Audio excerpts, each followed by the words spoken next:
Welcome to Trouble with Tish. I'm Tish and I be Trouble. And if you're a returner, welcome back. Today, we got Mask Monday and we have chapter 9 of our book. So if you want to find out what's going to happen next, stick around. Troubles on the mind, hands around your throat, out in open waters trying to stay afloat. Remember to forget the future and the past. Alright, so Mask Monday, we have the Vitamin C Brightening Spot Fading Hydrating Collagen Essence Mask. So we're going to slap that on our face, put on our Edgar suit mask, and we'll get going on the book. Alright, got our mask on, and we have chapter 9. My first winter at the border was quiet. So quiet that by the spring thaw, I wondered why such a large garrison was stationed there. We had dispatched a few of the vermin, probably less than 2 for every hunter, and each demon encountered was alone. Bryn assured me that we had been lucky that winter, and while the warmer months always brought less activity, she said we should use the time to hone our skills in preparation for the coming cold season. While the winter season had been terrible, replete with frigid winds and unyielding ice, springtime at the border was nothing if not a sloppy mess. As the frost melted, it soaked into the ground, and we were sucked into knee-deep mud. No spring flowers bloomed, no birds graced us with their songs, and nothing beautiful sprang to life around our camp. It was as if the vast amounts of demon blood that had infused the soil had ruined it, burning away all the nurturing, life-giving properties that should have been at work. I had taken for granted that the coming of spring would improve conditions at the border and my foul temperament. Instead, my torment raged on as strong as the mud was thick. The first day of summer came at last, which brought some relief, if for no other reason than the heat dried up the muck.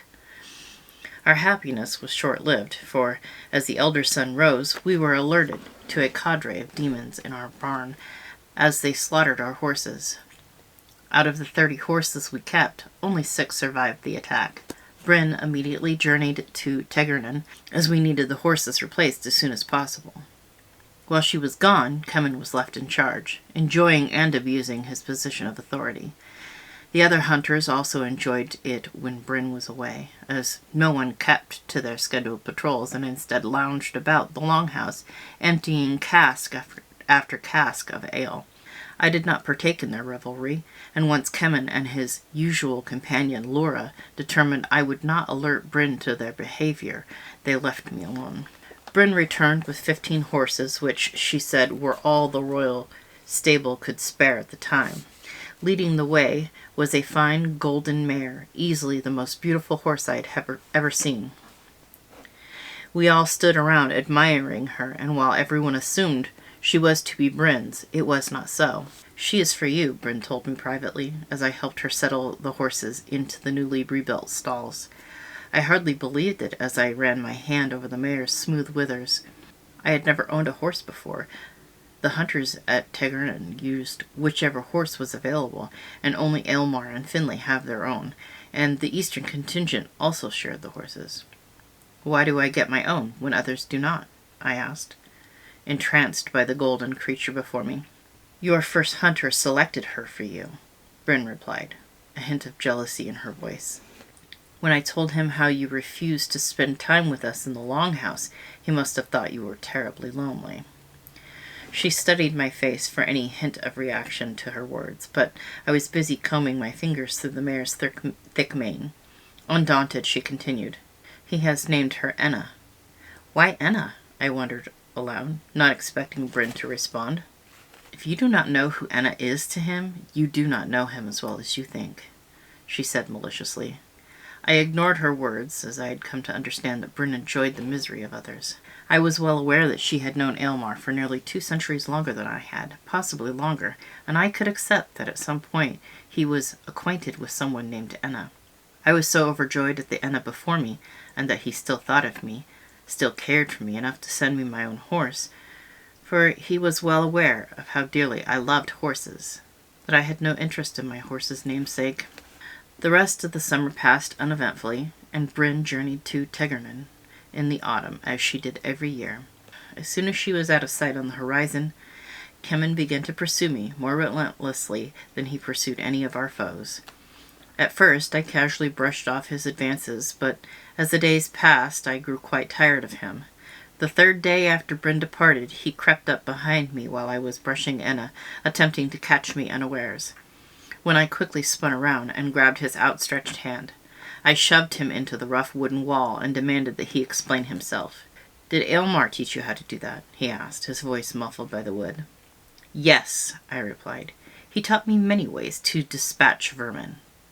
I released my hold on him and stood with my arms crossed over my chest while he straightened himself. He was an attractive man, nearly as tall as Aylmar, with black and green eyes, but I felt nothing save contempt as I looked upon him. "What is wrong with you?" I demanded. "You know I have no interest in you, and won't Laura be offended by your behavior?" "Laura has tired of me for now," he said as he rubbed his sore wrist. "I can't imagine why," I said coldly, as I turned back to my horse. He leaned very close to my ear and whispered, "Just wait. You will come to me. You can only remain alone for so long out here." His words made my skin crawl, and I resolved that freezing to death was more acceptable than anything Kevyn could offer.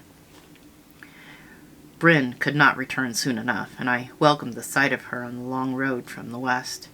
As we helped her unload the supplies from Tegernon, I eagerly waited for her to give me a message from Aylmar, anything to show that he had thought of me. She said nothing, but produced a large basket of leeks, which were too delicate to grow nearby, and I wondered if he remembered how I enjoyed potato and leek soup. I grabbed the basket from the cart, and Bryn's look of disgust told me that they were indeed from Aylmar. Winter began its frigid reign over camp, and the cold weather did not dampen Kevyn's pursuit of me. I began sleeping in the barn as I had the winters prior, still preferring the company of the horses to my fellow hunters. Fortunately for us all, my sleeping in the barn is what kept our newly replaced horses alive. I heard some scratching on the outer walls and ran outside to find 3 demons trying to remove the planks and eat more of our horses. I yelled for help as I set a small fire to scare them, unfortunately singeing the wall of the barn in the process.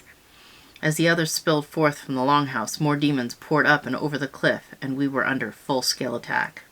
Amongst the demons we saw something foreign to even the most seasoned hunter. They had a large beast with them, larger than any of our horses, larger than any animal I had ever seen. It was an abomination, with 2 cruelly curved horns jutting from the sides of its head and massive cloven hooves. While we did manage to prevail on that day, many were wounded as this beast bore down on us. At one point, Kevyn became trapped between the beast and a boulder. It thrashed its head wildly about, and as he tried to escape, one of the hooves struck him in the chest, pinning him against the rock. I ran towards them, intending to distract the beast from its prey, but the monster was already focused on its target.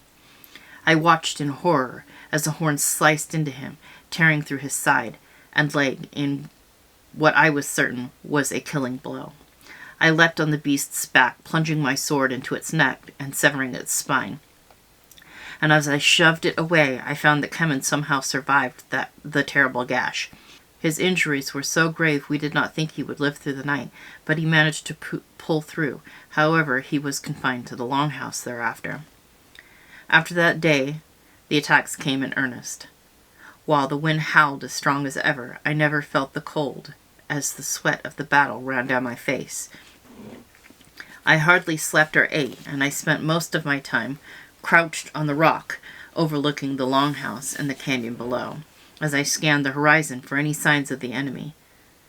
If I had not already earned the name Demon Killer, I certainly would have that winter, and I had to obtain a larger jar to store my grisly trophies. Spring finally arrived, and we hoped the warm weather would somehow staunch the demon onslaught, but it was not so. They came in such droves that Bryn did not make her usual spring journey to Tegernon, but instead sent only 2, Drea and Agan, whom I found to be least distasteful of all the Eastern Contingent's hunters, which is probably why Bryn chose them as her representatives, with instructions to advise the Queen and First Hunter of the state of the border and return as swiftly as possible. They returned in 20 days' time with much-needed supplies and new weapons, along with 4 hunters from the western contingent to bolster our ranks. After she had introduced the new hunters, Drea took me aside to give me a long-awaited message. The first hunter has requested for you to return to Teg Ernin in autumn, once another is named to take your place, or sooner if Bryn will allow it.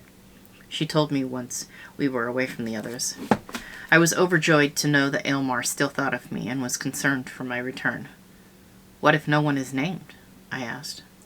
The Nuvi, who won the trial by combat, is said to be quite skilled, she replied, and they all expect this one to be named. He also anticipated you would ask this, and said you are ordered to return, even if no one is named. We were most grateful for the hunters from the west, for as spring turned into summer, the attacks did not decrease in intensity. I became Bryn's second since Kevyn was still recovering from his wounds, and my ferocity against our enemies earned me enough respect in the longhouse that I could sleep in a corner without fear of being approached.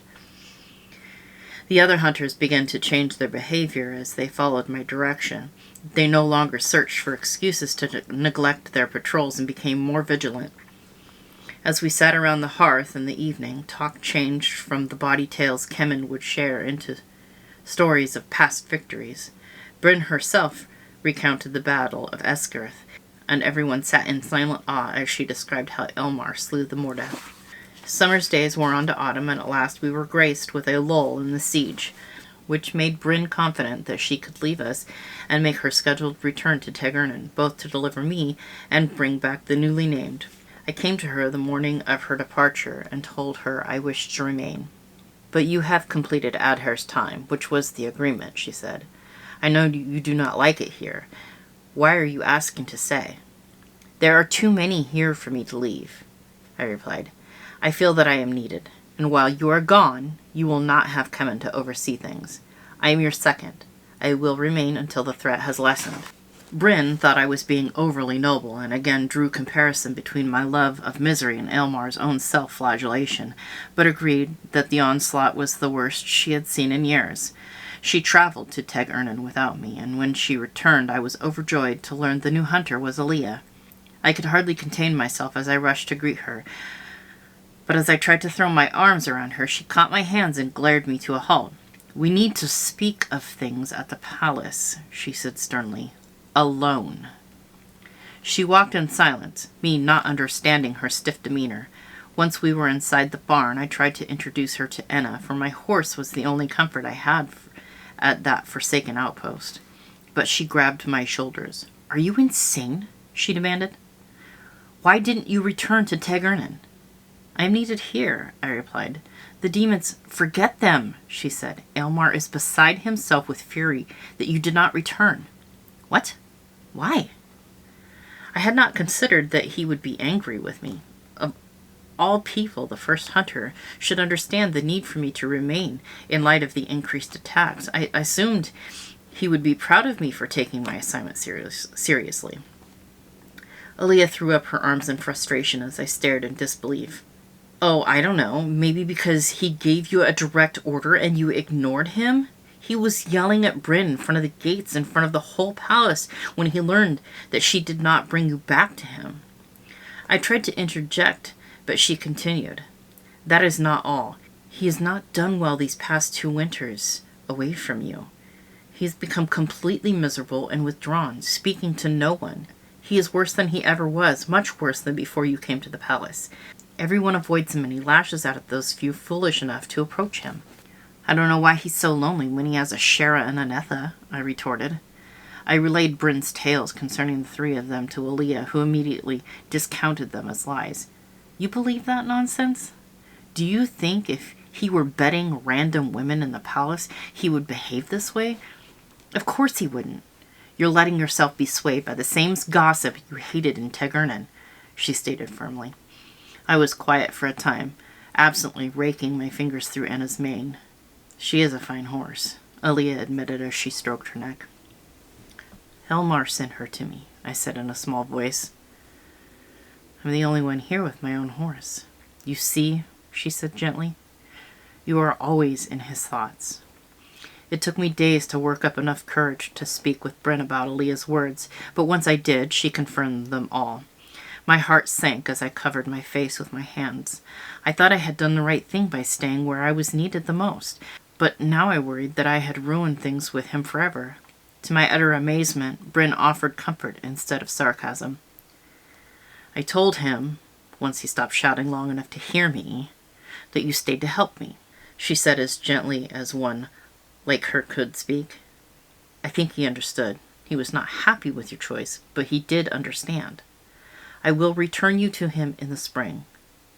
But what if the demons, I began. I am ordering you to return, she said harshly. Laterra, in these 2 winters, one thing has become perfectly clear. You don't belong here. As you know, we are not a tidy bunch, and it has been some time since we had someone like you to remind us of what we can be. Kevyn is a passable second, and an excellent hunter, but he stays here to live by our wild ways, not out of sense of obligation. Your sense of duty makes you put your heart into defending this border, and you should be surrounded by those who feel like you. I will miss having you at my side, but you will accompany me when I make my next journey to Tegern, and I will leave the palace without you. We earned a small respite from our foes for the remainder of autumn, but during my 3rd and final winter at the border, the weather was our true foe, and it was arguably the worst winter the eastern contingent had ever faced. We hoped the unyielding winds had driven our foes back to wherever they came from, far beyond the eastern mountains. During that winter I asked Bryn where the demon originated, for if anyone knew, surely she would, and she told me that no one really knows. She said that in times past they came from the south, but a few hundred years ago they began to arrive from the east in droves. She concluded by stating that she did not care where they came from as long as her sword continued to cut them. The wind seemed to be sentient that season, and it sought out small drafts and cracks to invade our building and layers of clothes. The cold became so oppressive we moved the horses into the longhouse to share their warmth. It was an interesting arrangement. For a while we had cordoned off an area to serve as a makeshift stable. The horses still managed to wander about the room, and we all suffered injuries as hooves stepped on us while we were sleeping. I still slept in the farthest corner, but Aaliyah now joined me, and every night we shared our blankets to stave off the freezing. Toward the end of winter the wind abated and our foes returned in earnest. They climbed up the side of the cliff, clawing and scratching and tearing their way through our ranks. The ground was still frozen, and their foul blood solidified as soon as it fell, and we skidded across frosty red rivers. That winter was when I learned frozen demon's blood was still capable of causing a burn, and for some reason those burns lasted longer and stung like the venom of 1,000 bees. The last great battle I faced in the east came on a day where the suns had just begun to melt the ground, and the camp stunk as the blood thawed and became a muddy, gory swamp.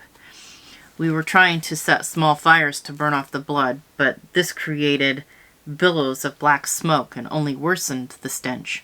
They must have seen their opportunity for cover, for out of the smoke clouds our foes again poured up and over the cliffs as their beasts thundered down the hillside. I was awed when they attacked us by scaling the cliff, for the drop was severe and none of the hunters had ever successfully climbed it.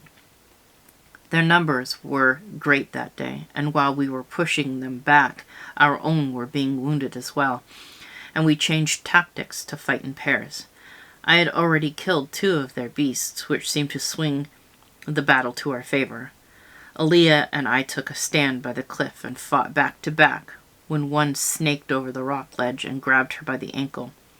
She yelped, and I turned in time to see her dragged over the edge, desperately grabbing at the bloody rocks as she went. I screamed her name and was taken over by a blind fury of my own, and in mere moments all the demons that surrounded me were dead. I panted as I came back to myself, surveying all I had slaughtered in retribution for my friend's death, and when I heard a scraping against the rocks I spun around, ready to strike down another. But it was Aaliyah who stood before me, her hair so caked in blood it was redder than my own. "Are there any more?" she asked with a wicked grin. "How did you climb back?" I asked in bewilderment. "How did you not die from the fall?" "I landed on one of their beasts, which are much softer than the ground," she said, "and I climbed many trees in my youth. Climbing rocks is much the same. Don't worry, the beast is dead." I could hardly contain my elation that not only was she alive, she had destroyed many of our foes and a beast. My happiness was interrupted when I saw that the battle still raged below, and I grabbed her hand as I gave her a wicked grin of my own. "We have work to do," I said, as we ran to join the fray.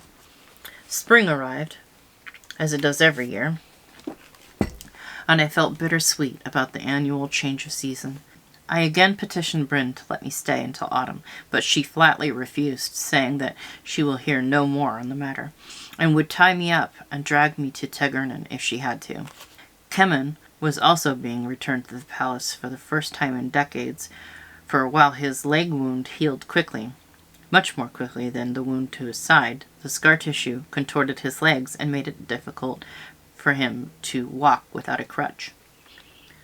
Bryn hoped the healers in the palace would help him regain some of his former mobility. On a clear, cool morning, we assembled for our journey to Tegernan, and I said a nervous goodbye to Aaliyah. She knew without asking what tied my stomach up in knots and gave me the same advice from 4 winters ago, that I just needed to talk to him. I hugged her fiercely, telling her I would count the days until we were reunited, and mounted Enna for the trek back to the palace. All right. That was a rough read. I don't think I should read so early in the morning. I need more caffeine. Anyways, this mask is driving me crazy. I did not squeegee the extra serum out of it. So, it is still... So, before I was so rudely cut off, what I was saying was I didn't squeegee the extra serum out of the mask, and it was extra wet on my face. But my face is all sticky now. Anyways, are you enjoying the story so far? Next week we will have chapter 10, which will be even longer than this week's. Alright, so as a reminder, this is a collaboration with the Beauty Ninjas for Mask Monday. There is a playlist linked in the description box. Go check out the other beautiful ladies. There's also a playlist below that will be for the book playlist, in case you want to catch up on what's been going on. Go ahead and like, comment, subscribe. All that good stuff is below as well. I hope every single one of you has an absolutely amazing day, and I will see you all next time. Bye. Troubles on the mind, hands around your throat, out in open waters trying to stay afloat. Remember to forget